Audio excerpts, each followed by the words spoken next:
Bienvenue dans cette nouvelle séance de kanji. On en est à plus de 1800. Bravo à vous si vous nous suivez depuis le début.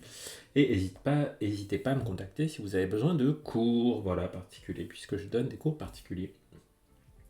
Ce que je ne rappelle pas souvent. Voilà. Donc, on y va. On va commencer avec un petit composant.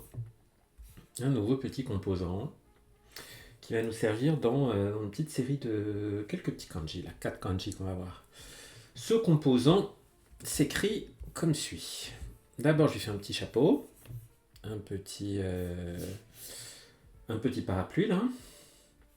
Ensuite, un trait horizontal. Là, on est comme le composant de la réunion. Se rencontrer, se réunir. En dessous, un petit rectangle. Et puis ensuite, l'équivalent de hito, une personne. Ok? Donc tout cet élément-là, là, que vous voyez, là je vais utiliser dans la partie gauche du kanji qu'on va regarder, c'est un poinçon, quelque chose qui sert à poinçonner. Ok? Donc c'est le sens qu'on va retenir pour ce petit composant.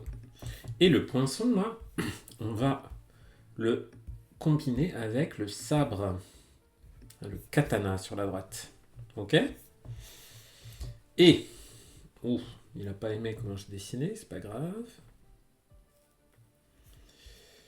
C'est pas grave. C'est pas grave.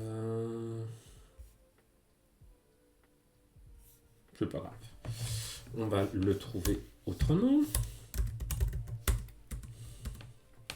Ben voilà.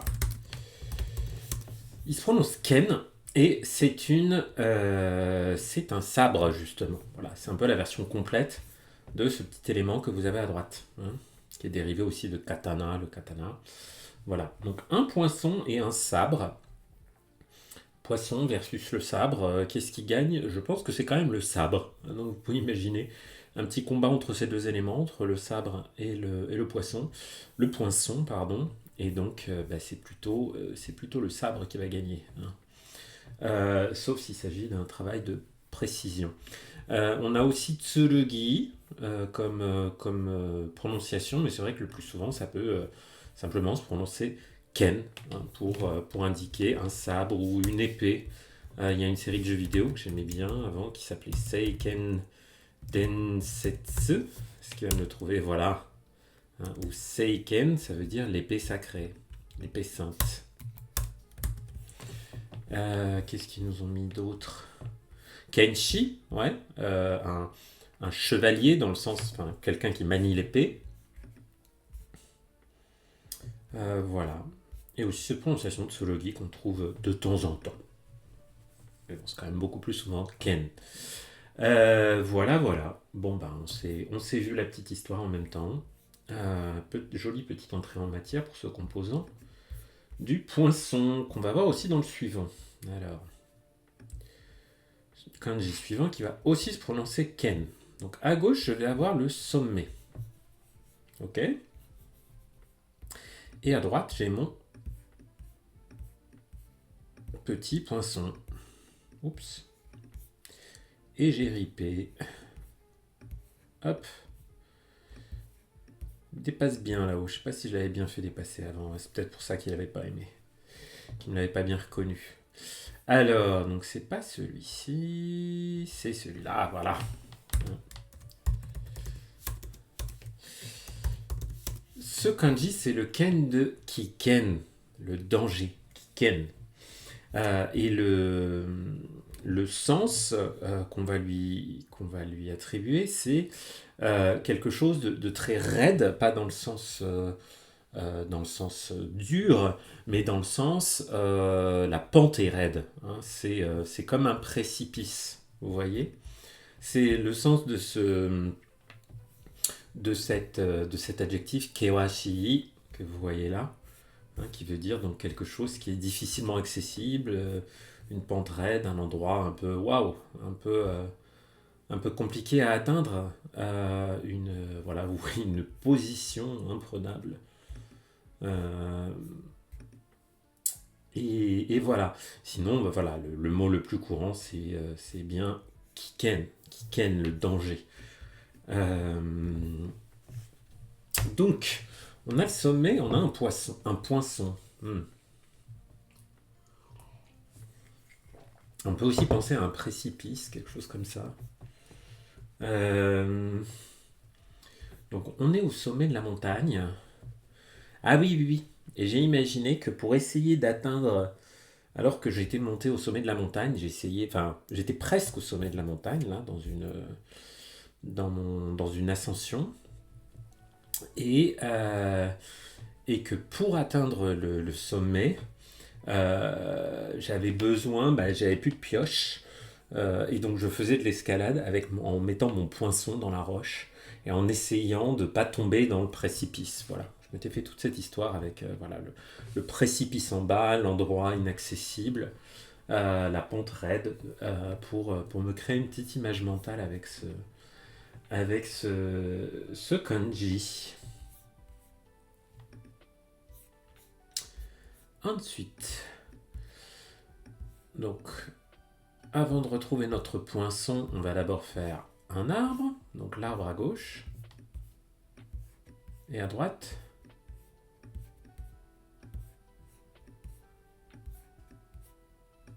mon petit poinçon. Ok. Ah là, il préfère. Parce qu'il aime bien quand je dessine bien à partir de là. Ok, ok. Donc, il va encore se prononcer Ken, ce kanji. Ça ne nous aide pas beaucoup. C'est le Ken de Shiken. Un examen. Non, je ne sais pas le Ken de Shiken d'ailleurs. Kensa, pardon. Voilà, Kensa, excusez-moi. On va le voir plus tard, le Shiken. On n'a pas encore vu un élément qui est nécessaire. Donc de Kensa, qui est une étude, une investigation, une inspection, un test, tout ça. Un examen, ouais. Un examen attentif. Donc voilà, donc on a un examen attentif, une investigation, une inspection. Vous voyez, on a le verbe shiraberu qui peut éventuellement s'écrire avec ce kanji-là. C'est pas la façon la plus commune d'écrire shiraberu. C'est plutôt avec celui-ci. Ok. Donc, néanmoins, on peut imaginer que pour examiner la santé d'un arbre, imaginez, vous avez un arbre là et vous voulez examiner son état de santé, en savoir un peu plus, peut-être dater son âge et tout. Vous allez prendre votre poinçon, vous allez le piquer à un endroit, normalement il a pas mal, et vous allez en retirer une sorte de petite carotte, un petit élément que vous pourrez ensuite étudier en laboratoire et faire un examen dessus. Voilà, moi c'est la petite histoire que je m'étais faite pour mémoriser ce petit kanji. Le suivant. On va encore retrouver notre poinçon, mais cette fois-ci avec la clé de la personne seule à gauche. Personne seule. Et poinçon. Alors, une personne seule avec un poinçon. Moi, ça m'a fait penser, vous savez, le poinçon, c'est un truc qu'on a dans les couteaux suisses. On se balade pas avec un poinçon comme ça, enfin, sauf si on est peut-être menuisier ou je sais pas quoi. Mais c'est un truc qu'on a dans un couteau suisse. Cette histoire de couteau suisse, ça m'a fait penser, pour ce kanji, un peu au mouvement survivaliste, aux gens qui veulent vivre avec pas grand-chose, dans la forêt, avec juste une tente et un sac à dos. Voilà. Et il m'a fait penser à ce kanji parce que ce kanji désigne la frugalité. Hein. Tsumashi, comme ça veut dire frugal, qui économise, qui dépense rien, qui est très minimaliste. Ah, Tsuzumayaka, ça je connais pas. Ouais. Le dictionnaire non plus. Et on a encore cette lecture Ken qui va nous poursuivre. Hein. Ah oui, comme dans Kenyaku. Faire des économies. Hein. On a aussi Setsuyaku. Le fait d'économiser. Donc, tsumashi, ken, la frugalité. Bah voilà, moi j'ai pensé à une personne, une sorte d'ermite qui vivait tout seul dans la forêt avec son poinçon et son couteau suisse et qui se nourrissait de baies, d'un peu de chasse, voilà, qui avait un mode de vie très frugal, comme la plupart des ermites. Et voilà. Le suivant, le suivant. Alors, on va commencer avec... Hop, hop, hop. Alors, on va pas vraiment commencer avec, mais on va avoir dedans, dans le kanji qui vient, le chiffre 1000, sen, hein, que je vais vous montrer là. Voilà. Ça, c'est 1000, ok? Donc ça, on va le retrouver dans le kanji qu'on va voir. Hop. Mais avant, on va le terminer avec le kanji ri, qui veut dire, hop, vous voyez là, hop, on va traverser complètement comme ça, hein, auquel on avait donné le sens d'ordinateur quand il était utilisé en composant. Donc j'ai 1000 ordinateurs. J'ai 1000 ordinateurs déménagés. Et ben c'est quoi? C'est lourd. C'est lourd tout ça. C'est le sens de ce kanji, la lourdeur. Quelque chose de lourd et aussi, au sens figuré, d'important, hein, de pesant. C'est le kanji omoi. Omoi yo. Hein, le contraire de omoi, c'est karui. On avait déjà vu, si je ne dis pas de bêtises. Qui veut donc dire léger. On a aussi, oui, le verbe kasaneru qui veut dire empiler des choses. Hein, imaginez, vous empilez des choses les unes sur les autres et forcément, au bout d'un moment, ça devient un peu lourd. Bonjour, Bétienne, Bétien, dans le chat. Konnichiwa, yokoso, bienvenue dans notre joli voyage de kanji. Salut abeille. Ok, la tante Betty, d'accord. Pas de souci. Alors, donc voilà, on a le verbe kasaneru qui veut dire empiler des choses par couche. Hein, comme tatame. Les kanji, c'est N5, N4. Bah, nous, moi, les kanji que je fais tous les kanji selon la méthode Haisig, Remembering the Kanji. Donc ça mélange tous les niveaux. Là, par exemple, on est sur un kanji très courant. C'est un kanji niveau N4. Mais après, on va sans doute voir des kanji plus complexes. Mais il n'y a pas d'ordre là en fonction de la difficulté. Et pour le N5, vous devez connaître à peu près 80 kanji. Pour le N4, à peu près 220, quelque chose comme ça. Entre 200 et 300. Voilà, voilà. Ces lectures on à ce omoi, hein, c'est du ou turo. Très souvent du. Hein. Par exemple, du daina koto, quelque chose de grave. Pas celui-là. Voilà. Du dai. C'est grave, c'est sérieux. Du daina kega o shimashita. Bravo, 1271, c'est bien. C'est déjà beaucoup, beaucoup. Donc, omoi. Donc 1000 ordinateurs, c'est lourd. Bon bah voilà, c'est un petit peu le... Voilà, l'avantage c'est que ce kanji-là on le voit vraiment souvent. Donc il se mémorise. Le suivant, il est aussi facile à mémoriser, puisqu'on le voit assez souvent. Et puis au niveau du sens, avec ces deux composants, c'est super simple. Donc le premier élément qu'on va avoir dans le kanji suivant, c'est donc omoi, hein, qu'on vient de voir, lourd. On va voir ça à gauche. Oups. Omoi yo. Voilà, le poids, la lourdeur. Et à droite, on va avoir chikara, la force, que je n'ai pas très bien fait. On va le faire un peu mieux. Voilà, là c'est mieux. Chikara, hein, la force. Donc, c'est lourd, il faut de la force. Ben, quand c'est lourd, il faut beaucoup de force pour bouger quelque chose, pour le déplacer. C'est le sens de ce kanji. Ugoku. Hein, ugoku. Ugoku, se déplacer, bouger par soi-même. Ugokasu, déplacer quelque chose. On a encore un petit duo de verbes intransitifs, donc qui n'a pas d'objet, et de verbes transitifs qui prend un objet. Et cette lecture on do, on la trouve beaucoup. Qu'est-ce que j'ai comme kido, qui est le mouvement de quelque chose, enfin, l'activation, voilà, l'activation d'une machine, quand votre machine elle se met à marcher, ou votre robot par exemple. Voilà, qu'est-ce qu'ils nous ont mis? Do, non, mais il y en a beaucoup mieux. Il y a mieux que ça. Bah, Dorobutsu, bien sûr. Hein. Dorobutsu, les animaux. Hein, c'est les choses qui bougent. Hein, c'est les choses qui bougent toutes seules. Voilà.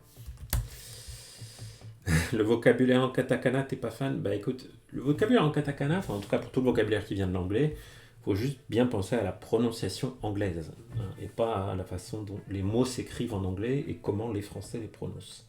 Déjà ça facilite pas mal les choses. Voilà, donc faut de la force pour bouger les choses lourdes. Et ça y est, on a mémorisé ce kanji. Le suivant, là on va avoir la lune à gauche. Donc la lune, ça veut dire qu'il y a aussi la viande en forme composant comme ça. Ça veut dire qu'on va parler sans doute d'une partie du corps. Et là ça va pas être très drôle les amis. Ça va pas être très drôle parce que, donc là on va avoir quelque chose de lourd, encore. Une partie du corps lourde. Hein, une partie du corps qui est devenue plus lourde. Pourquoi? Eh bien parce que malheureusement, s'est développée dessus une tumeur. Et oui. Hein, donc ça, c'est un kanji qui sert pour le verbe hareru, qui veut dire gonfler, quand quelque chose est une partie du corps connaît une inflammation. Hein, hareteiru. Harasu, celui-là je connais pas bien. Ah oui, bah causer une inflammation. Haremono, ouais, l'abcès, la tumeur, tout ça. Et dans les prononciations, on en a shu ou sho. Plus habitué à shu, hein, puisque voilà, on trouve notamment shu tout court qui est une tumeur, ou shuyo qui est aussi une autre, voilà, un abcès, ce genre de choses. Donc voilà, vous voyez qu'ils nous mettent plein de choses réjouissantes. Donc voilà. Donc on peut s'imaginer qu'une partie du corps, peut-être un organe, est devenu plus lourd. Et quand on a fait des études, on sait des examens justement comme tout à l'heure, on s'est rendu compte que malheureusement c'était une tumeur qu'il fallait opérer. Voilà. Donc pas super drôle. Next one, on va reprendre le mouvement, hein, bouger, ok? Et on va lui rajouter quelque chose en dessous.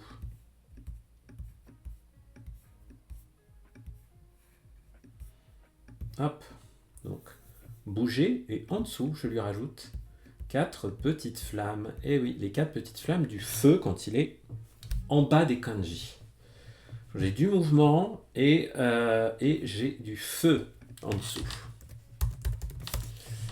Et alors, donc, vous allez me dire, qu'est-ce que c'est que ce mot-là? Meritorious deed, donc une action méritoire, une action dont on peut dire, ah, c'est vraiment bien d'avoir fait ça. Je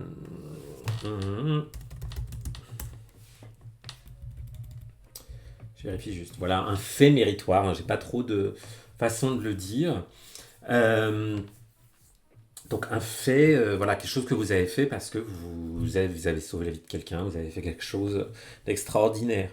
Et moi j'ai pensé à des pompiers, ok, donc des pompiers qui se bougent dans les flammes, hein, qui n'ont pas peur du feu et qui rentrent dans un bâtiment en feu pour aller sauver les gens qui sont dedans. Et ces pompiers, on va leur remettre pour leur courage une jolie médaille. Hein. D'ailleurs, on a Kuncho, hein, qui veut à peu près dire ça. Hein, c'est une décoration, une médaille, voilà, qu'on a remise aux pompiers.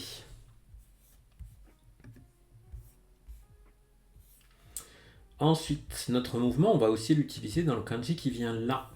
Donc là, on a une personne seule, à gauche. On a une personne seule, et à droite, on va avoir donc le mouvement, le goku.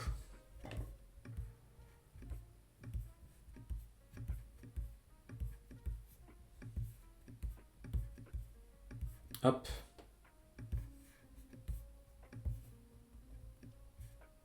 Ok. Donc, ce kanji-là, la personne seule qui se bouge, oups, c'est le travail. Ah, et on voit que c'est un kokuji, c'est-à-dire c'est pas un caractère qui a été importé de Chine, c'est un caractère qui a été conçu par les Japonais. Ah oui, j'aime bien, Betty, ton idée de personne flamboyante. Ça marche aussi. Très cool. Donc là, c'est donc un kokuji, hein, c'est quand les Japonais ont pris des composants de kanji et ont créé des nouveaux caractères qui n'existaient pas à l'origine en chinois. Bon, il y a bien sûr des caractères chinois qui veulent dire le travail, hein. Mais bon, il y a celui-là qui s'est développé au Japon, qui est un kanji très courant, hein, vous voyez, niveau N3. Et donc, c'est le verbe hataraku, hein, travailler. Euh, Avec cette lecture do, ben, on a par exemple rodo, hein, qui sont le labeur, les efforts, le travail physique, quoi. Qu'est-ce que je peux vous dire d'autre sur ce petit kanji? Bah voilà quoi, hein, au travail, il n'y en a qu'un seul qui se bouge, c'est moi. Il n'y en a qu'un seul qui se bouge, il n'y a qu'une seule personne qui se bouge, c'est moi. Hein, les autres ne font rien. On peut imaginer quelqu'un qui se plaint comme ça. Alors, ensuite, on va avoir la clé des céréales. Quelques moments qu'on n'a pas vu. Hein, des céréales, du blé. Check. Mugihen.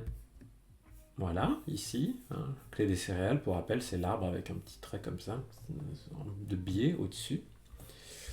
Et à droite, je vais avoir quelque chose de lourd, donc ma lourdeur.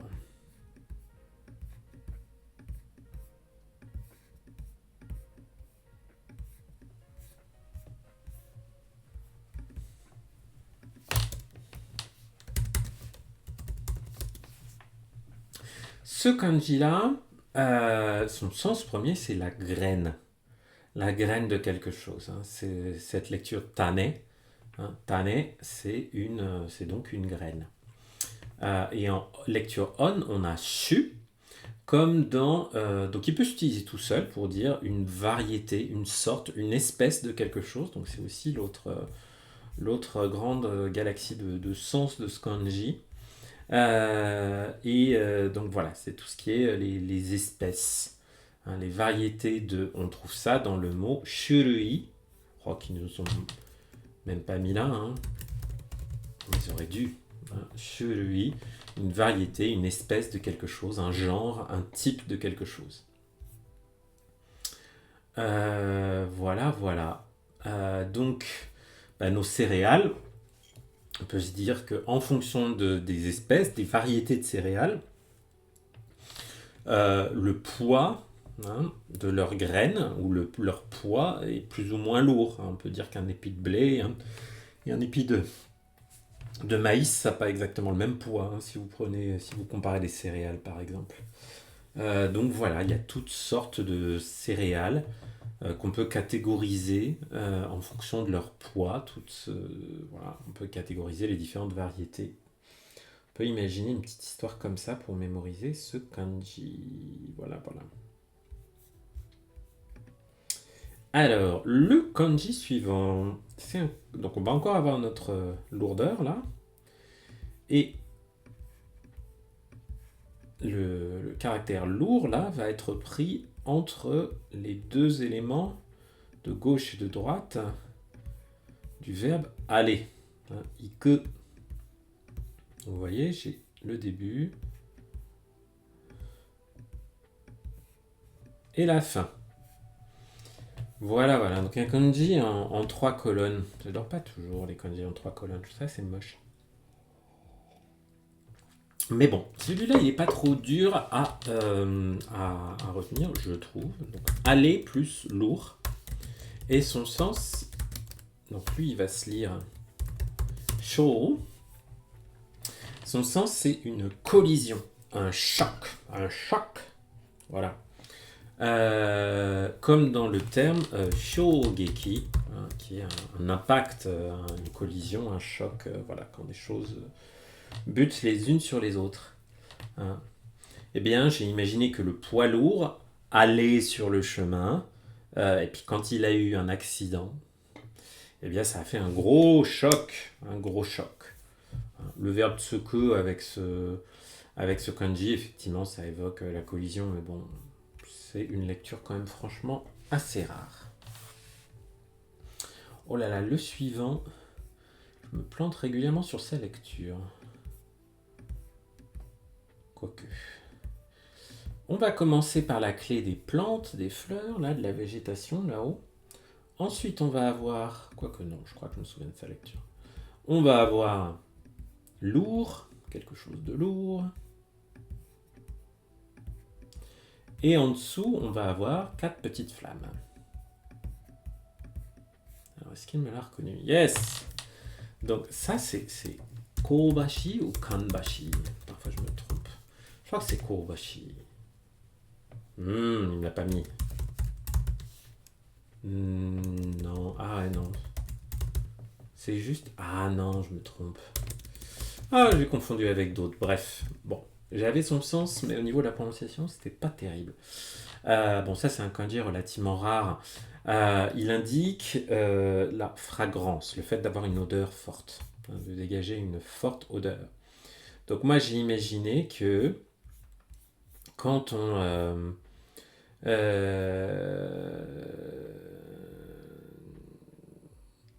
Ah, tu disais. Pardon, excuse-moi, j'avais pas vu ta question tout à l'heure, Betty. Oui, n'importe quelle action mémorable, hein, on s'en fiche de n'importe qui. Hein. De toute façon, après, le kanji, il peut avoir différents sens en fonction du vocabulaire. Hein. Là, c'est juste pour se donner une idée générale du sens. Donc voilà. Là, pour en revenir à celui-ci, donc vous voyez le verbe kaoru, hein, sentir l'odeur, hein, kaori, i kaorida, hein, c'est un joli parfum, la fragrance. Bah, j'ai imaginé que quand on mettait beaucoup, hein, quand on mettait des fleurs, des plantes à chauffer sur le feu, ça dégageait un parfum très lourd, un parfum un peu capiteux, très lourd comme ça. Voilà, une fragrance très lourde. Et c'est comme ça que j'ai gardé le sens de ce kanji, même si j'avoue que j'en oublie un peu la prononciation parfois. Ah, on continue avec un nouveau composant, cette fois qu'on va voir dans dans pas mal de kanji, les amis. Ouhou, ouais. Ah bah très bien, ouais. Très très bien. Donc, ce composant. Alors, il ressemble un peu au composant de la cave au début. Je vous refais le composant de la cave. Mais on va lui ajouter 2 petits éléments sur la gauche, comme 2 petites hélices. Ok? Donc j'ai ça.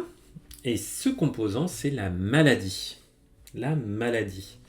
On va d'ailleurs le retrouver dans le premier kanji qu'on va voir, auquel on va ajouter. Donc on va ajouter à ce composant le composant de la 3e classe. Qu'on avait vu il y a quelques temps. Hein, qu'on croise pas très souvent. Donc je vous le refais là. Hein. Mais ce kanji-là, on le croise, lui, très souvent. Très très souvent, puisque c'est le kanji de la maladie. Donc ça, c'est du N4, je pense. Clairement, voilà. Donc c'est le bio de byoki. Byoki desu. Je suis malade. Byoin, l'hôpital. Et on a aussi le verbe yame, qui veut dire souffrir d'une maladie, être malade. Et aussi le nom yamai, qui veut dire une maladie. C'est une expression un petit peu plus rare que byoki, mais on le trouve, hein, comme dans, par exemple, hayari yamai, hein, ça veut dire une épidémie, quoi, une maladie qui fait rage un peu partout, quoi.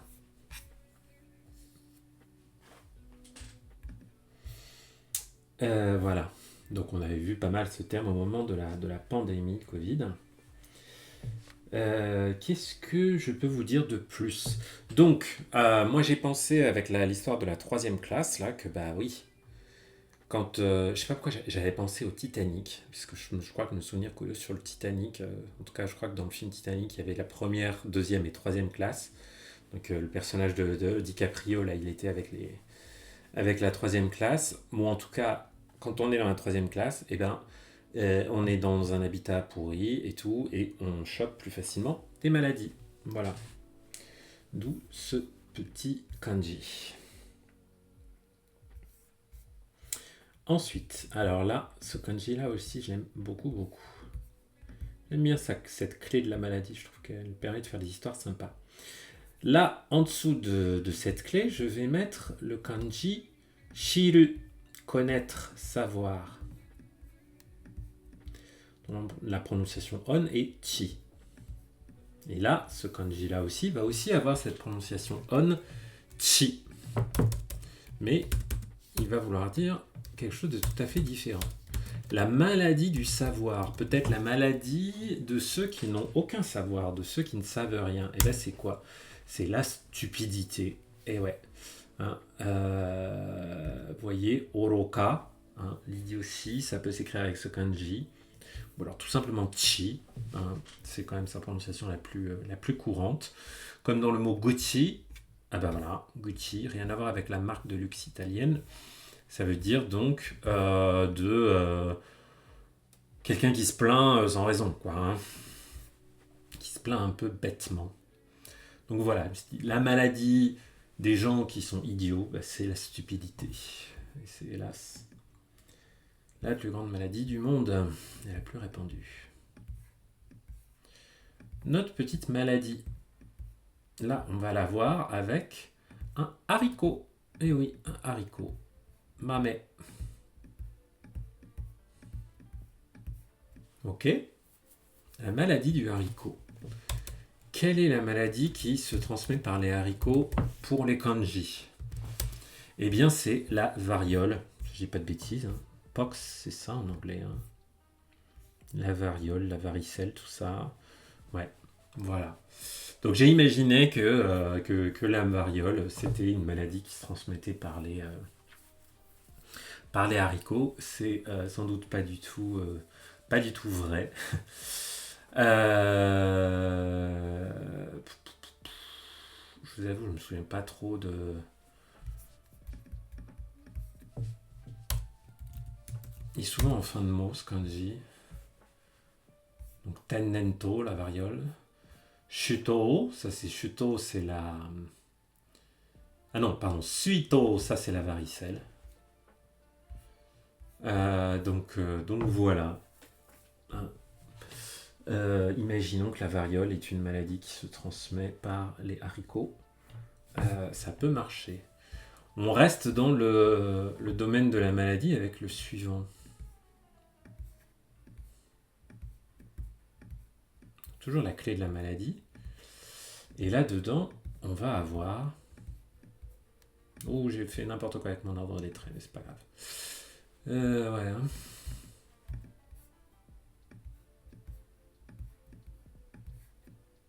C'est mieux là. Ah voilà, il est là. Ouf. Uf. C'est chaud. Donc maladie plus correcte, juste, chose d'exact. C'est donc les symptômes. Tout ce qui sert à diagnostiquer la maladie. Donc, notamment, on a le terme shokogun, qui veut dire un syndrome de quelque chose. Donc ça, vous allez le trouver avec pas mal de mots qu'on voit pour parler des problèmes de santé des pays développés, genre... qu'est-ce qu'on avait là? Voilà. Moetsuki Shokogun, hein, le syndrome de quelqu'un qui s'est consumé à l'extrême. Bon, bah, c'est le burn-out. Hein. Voilà. Donc, il y a plein de vocabulaire médical intéressant. Bon. Sho, c'est donc un symptôme. Et donc, quand on analyse correctement, quand on est juste dans son analyse de la maladie, de l'analyse des symptômes, on peut la guérir, cette maladie. Mais il faut être juste. Il ne faut pas mal interpréter les symptômes. Si on interprète mal les symptômes, on risque de faire pire que si on n'avait rien fait. Notre maladie, cette fois-ci, on va la trouver avec le composant de la tirelire. Eh oui, la tirelire qu'on n'avait pas vue depuis quelque temps. Maladie, tirelire. Alors, le mot anglais qui est associé est absolument horrible et pas du tout clair pour nous. Enfin, le mot anglais associé par ici qui est carbuncle, c'est-à-dire un furoncle en fait. Donc on est encore dans l'histoire des tumeurs comme tout à l'heure, des inflammations. Tout à l'heure on avait Chuyo, c'est pas celui-là, voilà. Ça c'est une zone inflammée, une tumeur, une grosse inflammation. Chuyo. Donc c'est ce yo là. Bon. Si on parle de l'idée de furoncle, de la grosse pustule,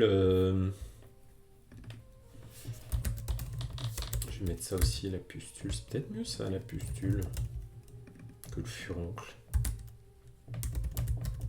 Peut-être un mot un peu plus commun.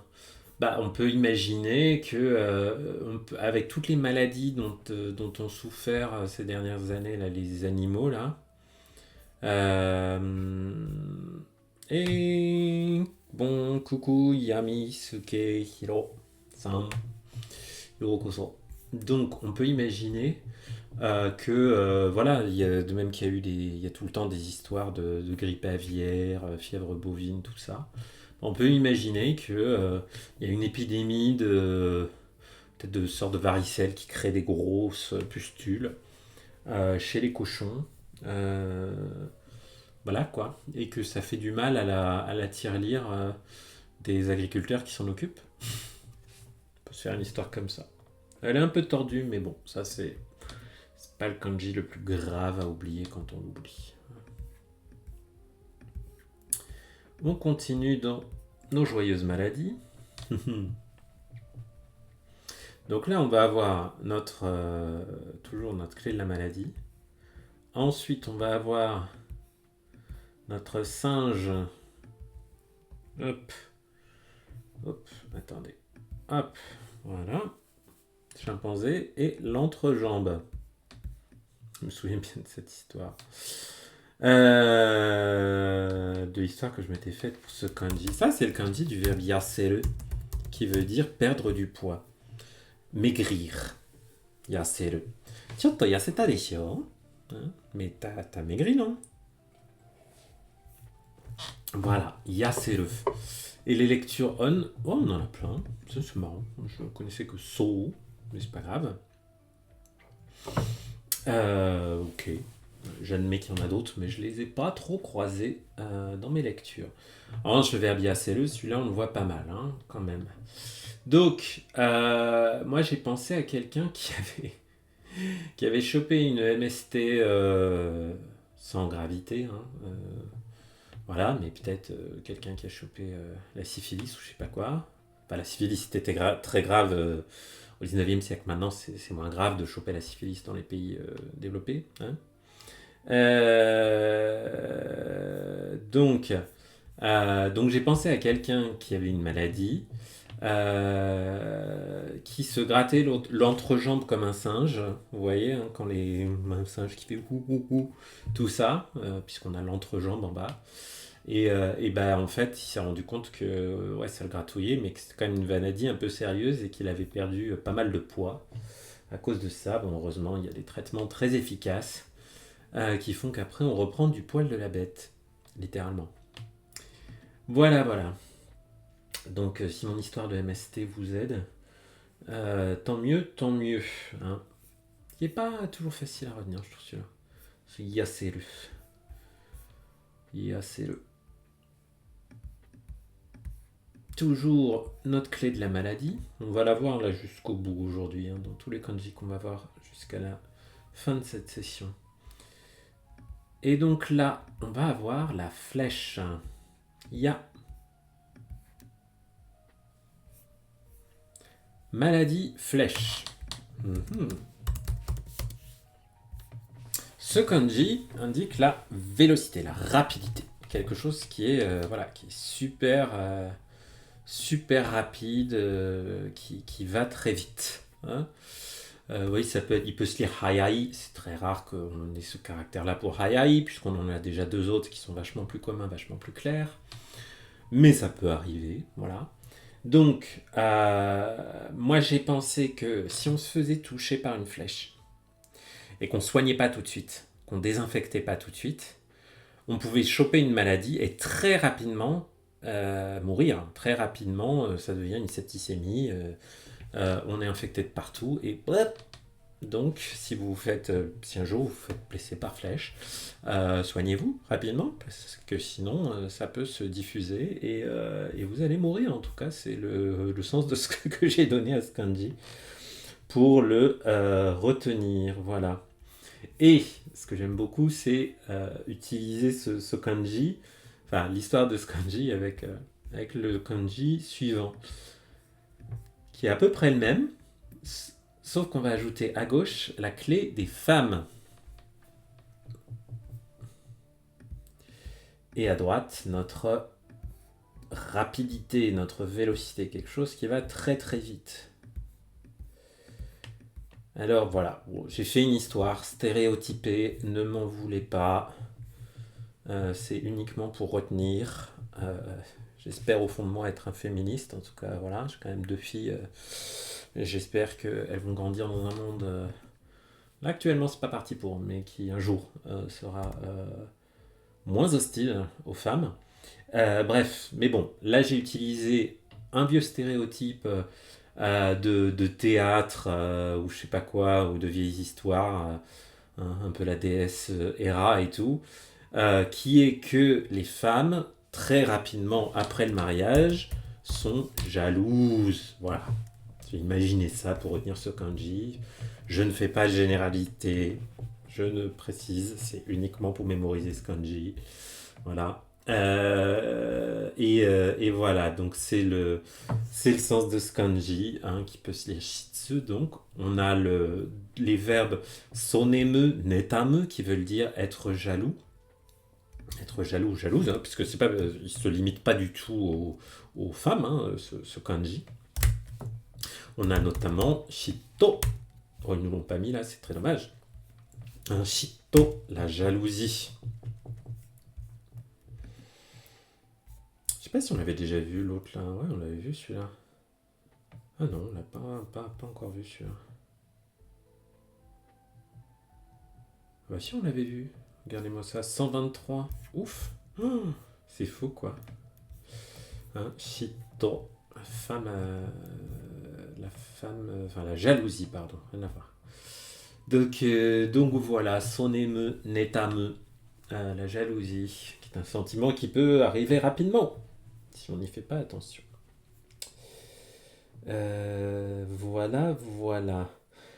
Et le suivant, il est très très drôle. Et en tout cas, moi, il me fait bien rigoler. Il fait moins rigoler quand on en souffre, mais voilà. Donc on a la clé de la maladie, et dedans, on va avoir le profit, l'avantage, hein, avec la céréale et le sabre. Hein, le ri de rieki, le bénéfice, l'avantage, le profit.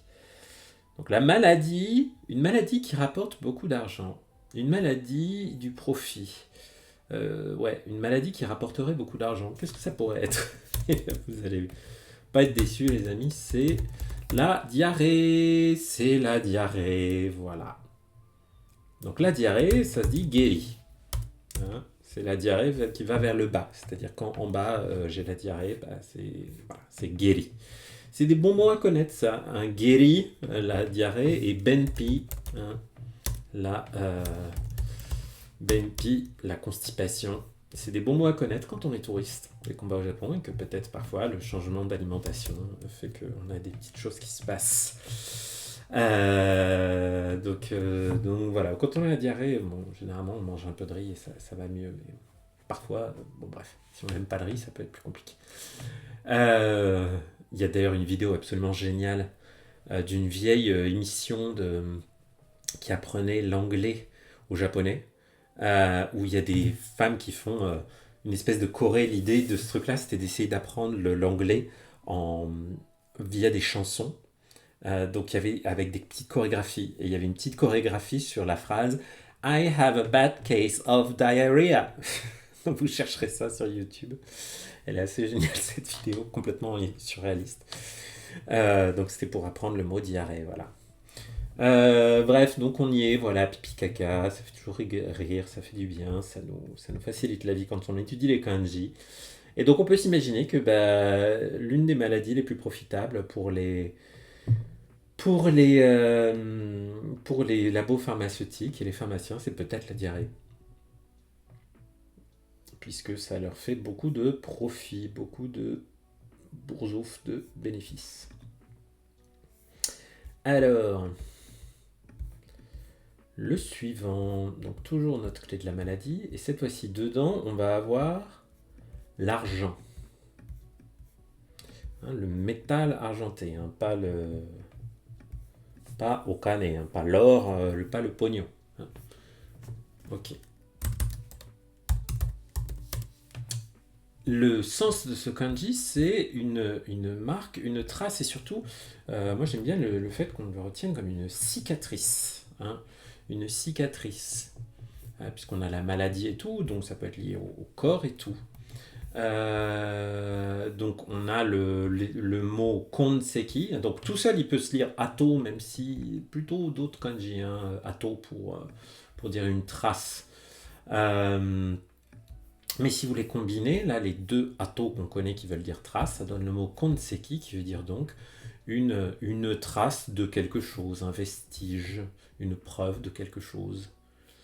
Regardez ça, Nikibi Ato. Nikibi, c'est un bouton de. Ah, ouais, mais là ils m'ont mis l'autre. Ouais, vous voyez. Ah, ou Tsume Ato, par exemple, des marques des traces de griffes. Donc voilà, ma petite cicatrice. J'ai imaginé que on utilisait. Moi, je me souviens, c'était mon frère, quand j'étais plus petit, il avait des gros problèmes de saignement de nez. Désolé, je vous raconte ma life, mais et on lui avait cautérisé, je sais plus quoi dans le nez avec du nitrate d'argent ou un truc comme ça, un truc avec de l'argent qu'on lui avait mis dans le nez. Et donc j'ai imaginé que ça, voilà, ça avait aidé son nez à cicatriser, qui saignait moins après. Donc voilà, la maladie qu'on avait saigné qu'on avait soigné pardon avec de l'argent, ça avait laissé une cicatrice. Donc je m'étais fait cette petite histoire un mois. Mais sinon, vous pouvez imaginer, ouais, autre chose. Quelqu'un qui s'est brûlé sur du métal argenté. Ensuite, une maladie. Encore une autre. Pas vraiment une maladie d'ailleurs, mais encore la clé de la maladie. Cette fois-ci, on va la trouver sur. Je sais pas si mon ordre est très bien, mais c'est pas grave. Avec la peau. Hein. Hi de hifu. Hein, kawa, la peau là. Maladie de peau. Quand on a une maladie de peau, ça peut nous donner des rides, hein, tout ça, ça nous donne l'air fatigué. C'est le sens de ce qu'on dit tsukareru. Tsukareru, c'est le verbe qui veut dire se fatiguer. Donc quand vous dites ah tsukareta, littéralement ça veut dire je me suis fatigué. Donc je suis fatigué maintenant. Hiro, ici aussi. Hiro, la fatigue. Hihei, l'épuisement. Voilà. Donc les maladies de peau, ça donne l'air fatigué. Les maladies de peau, ça donne l'air fatigué. Voilà. Si vous avez plein de grosses cicatrices d'acné, peut-être que vous avez l'air plus fatigué, quelque chose comme ça. Voilà, tout simplement.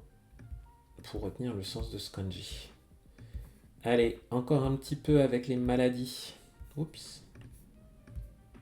Donc encore une maladie. Et cette fois-ci, dedans, je vais avoir un missile. Imaginez une maladie qui se répand aussi vite qu'un missile. Qu'est-ce que c'est? Eh bien, c'est un terme qu'on a beaucoup vu au moment du Covid, puisque c'est une épidémie. Hein. Équibio. Équibio. Voilà. Une épidémie. Ça, un terme qu'on a un peu trop vu il y a quelques années. Et qui reste, ma foi, fort utile. Hein, surtout pour ceux qui s'intéressent au domaine de la santé. Équibio. Voilà, voilà. Donc voilà, on peut imaginer que le missile, c'est un symbole de la vitesse de diffusion de la maladie. Le suivant, oh là là, oui, il est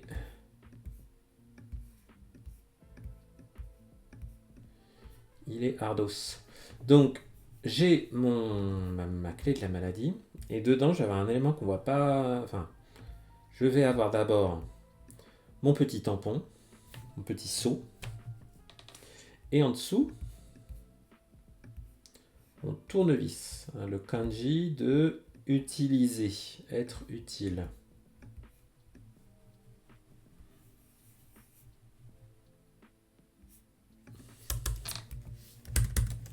Ce kanji, c'est le kanji de l'adjectif itai, qui veut dire douloureux. Quand un japonais veut dire aïe, hein, aïe aïe aïe, il va dire itai tai tai tai tai. Hein, il va littéralement dire ah j'ai mal, c'est douloureux. Itai des, itai. On a aussi itame, hein, qui veut dire avoir mal, ressentir de la douleur. Itamashi, ça me brise le cœur. Itameru, blessé, hein, faire souffrir quelqu'un. Et tsu, comme dans, par exemple, zutsu, une douleur à la tête, un mal de tête. Zutsu.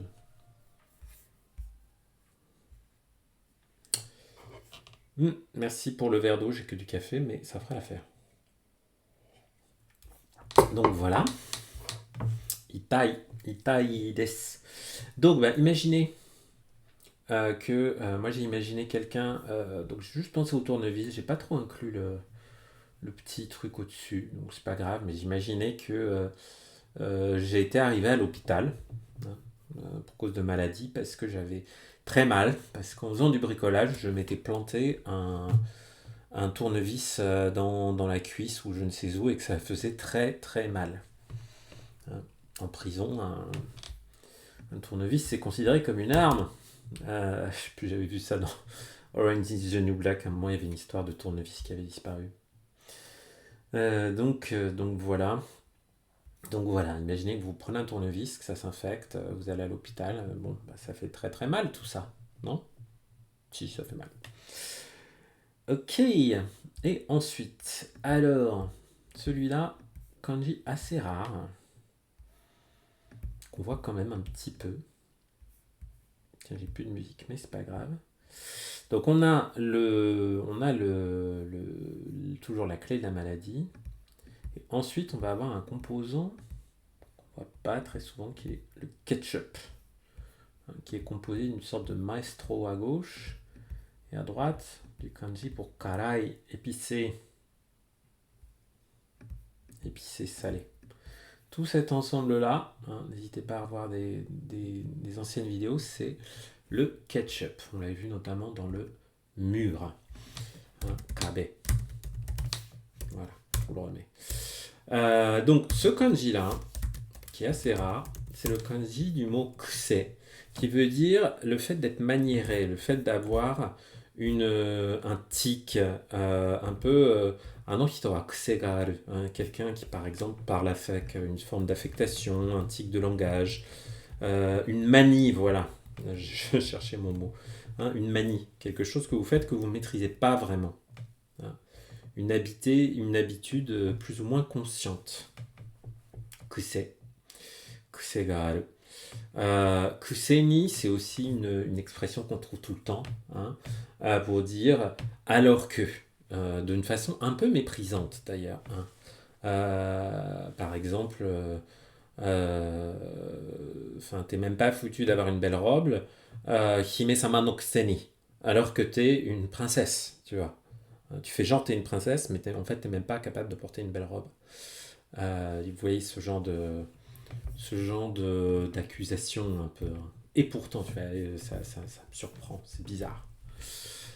Donc voilà, cette petite manie, bah, j'ai imaginé que les gens qui avaient la manie de mettre du ketchup sur absolument tout ce qu'ils bouffaient, bah, ils allaient développer des maladies, hein. Ils allaient peut-être avoir des gros problèmes de santé. Et oui les amis. Donc voilà. Et ben c'est tout pour cette petite session.